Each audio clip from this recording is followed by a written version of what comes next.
Good morning student, welcome to the online session. तो आज हम लोग क्या करते हैं, आज हम लोग 8th स्टैंडर्ड का थर्ड स्टोरी मेरा देश मेरी माँ का जो पार्ट 2 है उसके बारे में आपको बताने वाली हूँ। अगले क्लास पहले वाला जो क्लास था उस क्लास में हम लोग पार्ट 1 लेके डिस्कस किया था। तो पार्ट 2 चालू करने से पहले मैं पार्ट 1 को एक बार आपको थोड़ा सा जिस्ट में बताती हूँ। पार्ट 1 में हम लोग देखे थे सन 1965 मतलब 1965 में अचानक भारत भूमि के ऊपर दुश्मनों ने हमला कर लिया और उस समय जितने भी वीर सेना छुट्टी में थे सबका छुट्टी कैंसिल कर दिया गया और सभी को तुरंत काम पे ज्वाइन करने के लिए संदेश भेजा गया।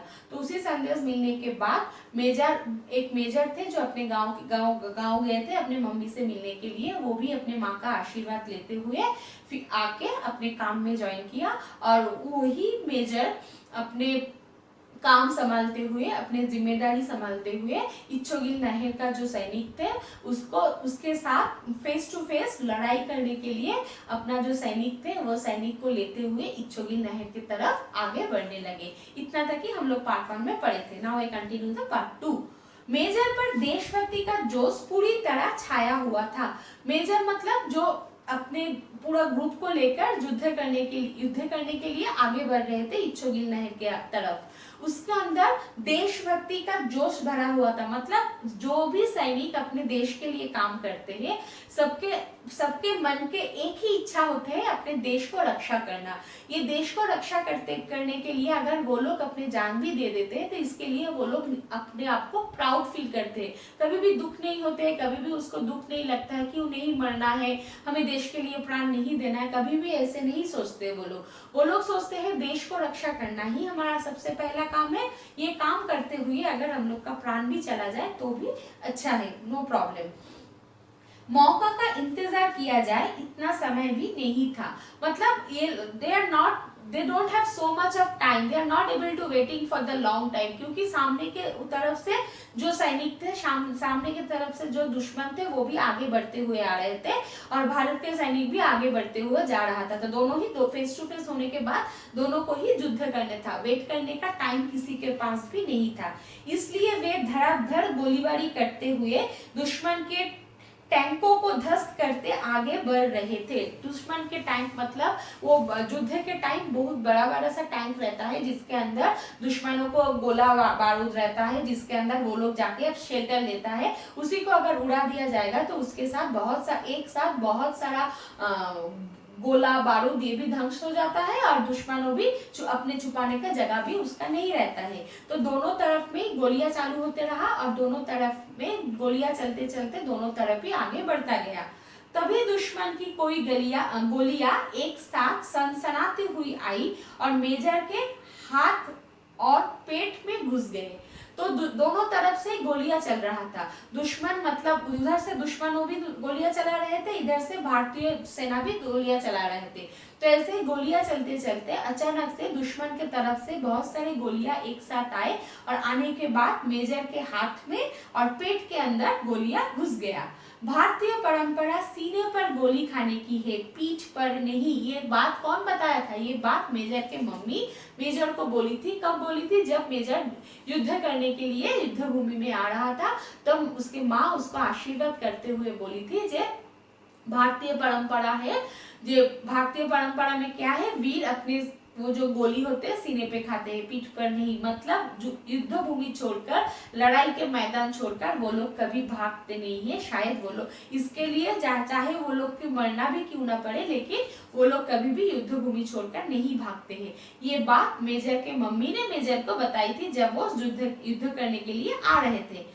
वे चोट की परवाह किए बगैर आगे बढ़ते रहे और गोलियां आकर उनके सीने में घुसती गई। तो ये बात उसके दिमाग के अंदर एकदम घुस गया था कि नहीं, मुझे मेरे मम्मी ने बोली है कि हम लोग अगर जो वीर होता है वो गोली सीने पर खाते हैं, पीठ पर नहीं। तो मुझे प्रूफ करना है कि मैं देश को प्यार करता हूँ, मैं वीर हूँ। ये प्रूफ करने के लिए और दुश्मनों को मारने के लिए गोली चलते रहा, फिर भी वो गोली का परवाह नहीं करते हुए आगे बढ़ते गया और दुश्मनों में चलाई हुई गोली एक साथ आकर बहुत सारा गोली उसके सीने के अंदर घुसती गई। स्थिति को समझते हुए उनको पीछे हटने का आदेश जारी किया गया पर मेजर के कदम रुके नहीं। स्थिति को समझते हुए, मतलब उस सिचुएशन, तो आजू बाजू में और जितने भी सैनिक था सबको लग रहा था मेजर के ऊपर ऐसे गोली आ रहा है, मेजर अभी मर जाएगा, वो अभी गिर जाएगा, इसीलिए बोला गया चलो पीछे हटे, हम लोग और आगे नहीं बढ़ेंगे, हम लोग कभी पीछे हटते हैं। लेकिन मेजर पीछे हटने वाले से नहीं थे, उसको पता था कि मेरा देश को रक्षा करना ही मेरा पहला कर्तव्य है। और घर से आने के टाइम माँ भी बताया था कि तुम अगर वीर हो तो अपने गोली सीने पर खाना, पीठ पर नहीं। इसीलिए वो ये आदेश को नहीं सुनते हुए सामने ही बढ़ते गए, पीछे की तरफ नहीं आए हैं। दुश्मन के सारे टैंकों को ध्वस्त कर विजयश्री को गले लगाकर ही उन्होंने दम लिया। ऐसे नहीं कि गोलियां लग गया इसीलिए वो मर के गिर गया, इसीलिए वो सो गया, ऐसा नहीं है। गोलियां लगने के बावजूद भी वो आगे बढ़ते गया और दुश्मन के जितने सारा टैंकों थे सभी टैंक को उड़ा दिया और दुश्मनों को हराने के बाद ही वो चैन का सांस लिया।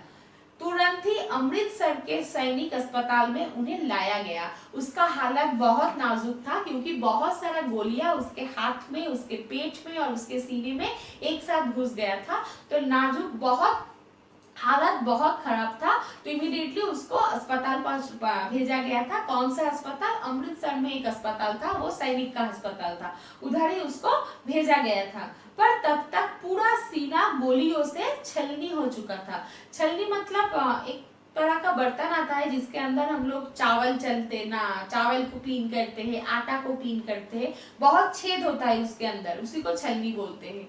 तो मेजर के सीने के अंदर इतना सारा गोलियां घुस गया था, मेजर के सीने भी देखने में छलनी जैसा लग रहा था, बहुत सारा होल हो गया था उसके सीने के अंदर, क्योंकि दुश्मनों ने जो गोलियां चलाई थी वो बहुत सारा गोलियां एक साथ आके मेजर के सीने के अंदर घुस गया था। तो इसीलिए मेजर का हालत बहुत खराब हो गया था। रूधे गले से अधिकारियों ने पूछा, आपकी कोई अंतिम इच्छा है? सबको पता था मेजर के साथ जो सैनिक गए थे युद्ध करने के लिए, जो सैनिक उसे लेके आके अस्पताल में एडमिट करवा दिया, सभी को पता था उसका जो हालत है वो शायद नहीं जिंदा रहेगा। इसीलिए सबका मन में बहुत दुख हो रहा था। तो दुखी मन का दुख को अपने अंदर रखते हुए भी फिर भी उस सैनिक ने मेजर से पूछा, आपके कोई अंतिम इच्छा है? मतलब आदमी जब मर जाता है, मरने से पहले उस किसी तरह तरह का विश रहता है। कोई किसी का एक तरफ का, कोई चाहता है मेरे मम्मी के गोद में सिर रख के मरूंगी, कोई चाहता है ये खाना खाते हुए मरूंगी, कोई चाहता है गंगा का पानी पीते हुए मरूंगी। एक एक आदमी का एक एक जैसा विश होता है। तो उसको भी पूछा गया, तुम्हारा कुछ इच्छा है? तो मेजर ने बोला, गोलियां सीने में कसक रही थी, पर मेजर ने चेहरे पर मुस्कान लाते हुए कहा, उतने सारे गोलियां एक साथ सीने में लग गया तो बहुत दर्द हो रहा था, बहुत ही कष्ट हो रहा था। फिर भी सारे कष्ट को भूलकर वो मुंह में हंसी लाके मुस्कुराते हुए उन्होंने कहा, जे हाँ है, क्या इच्छा है? इच्छा है मेरी माँ तक संदेश पहुंचा देना, तुम्हारा बेटे ने गोलियां सीने पर ही खाई है, पीठ पर नहीं। तो उसने बोला, हाँ मेरी अंतिम इच्छा है। क्या इच्छा है? तो मैं तो अभी, उसको भी पता था उसका जो हालत है वो अभी मर जाएगा। तो उन्होंने बोला, मेरे माँ तक ये संदेश पहुंचा देना, मतलब ये खबर भेज देना कि तुम्हारे बेटे सीने पर गोली खाकर मरा है, पीठ पर नहीं। क्योंकि माँ ने बोली थी जो वीर होता है, वीर लोग सीने पर गोली खाता है, पीठ पर नहीं। मतलब वो उसको, माँ को ये बोलना चाहता था कि तुम्हारा बेटा वीर है, वो युद्ध भूमि छोड़कर, लड़ाई के मैदान छोड़कर भागा नहीं, वो फेस टू फेस दुश्मन के साथ युद्ध किया और युद्ध करते करते ही वो अपना मृत्यु स्वीकार कर लिया। जानते हैं ये बहादुर कौन थे? हम लोग इतने देर तक जो मेजर के बारे में पढ़ रहे थे, हमको पता नहीं वो आदमी का नाम क्या है, अभी पता चलेगा। ये भारतीय सेना के अफसर मेजर आशाराम त्यागी है। इसका नाम है मेजर आशाराम त्यागी, जो भारतीय सेना के अफसर थे, मतलब बहुत बड़ा सा पोस्ट में काम करते थे, जिन्होंने माँ के वचनों को पालन करते हुए अपनी मातृभूमि के रक्षा के लिए प्राणों की बाजी लगा दी। जिन्होंने अपने मातृभूमि से भी प्यार करते हैं, एक सैनिक का पहला कर्तव्य होता है अपने मातृभूमि को प्रोटेक्शन देना, अपने मातृभूमि का रक्षा करना। तो मेजर आशाराम त्यागी अपने मातृभूमि को रक्षा किया, ये तो सबको पता है, हमें भी पता चल गया स्टोरी पढ़ने के बाद। लेकिन फिर भी और एक काम किया। क्या काम किया? उसने मतलब मेजर ने अपने माँ को वचन दिया था कि हाँ मैं सीने पर ही गोली खाऊंगी, पीठ पर नहीं। ये वचन को भी उसने निभाया और ये वचन निभाते हुए वो अपने जान को भी दांव पे लगा दिया। दीपक बुझ गया पर उसकी अमर ज्योति युगों तक देशभक्तों को राह दिखाते रहेगी। मेजर आसाराम त्यागी युद्ध करते करते मर गया। 1965 सन 1965 में वो मर गया। Now it is 2020। अभी भी हम लोग इसके बारे में पढ़ते रहते हैं, अभी भी हम लोग इसके बारे में कहानी सुनते रहते हैं, क्योंकि ये वीर थे।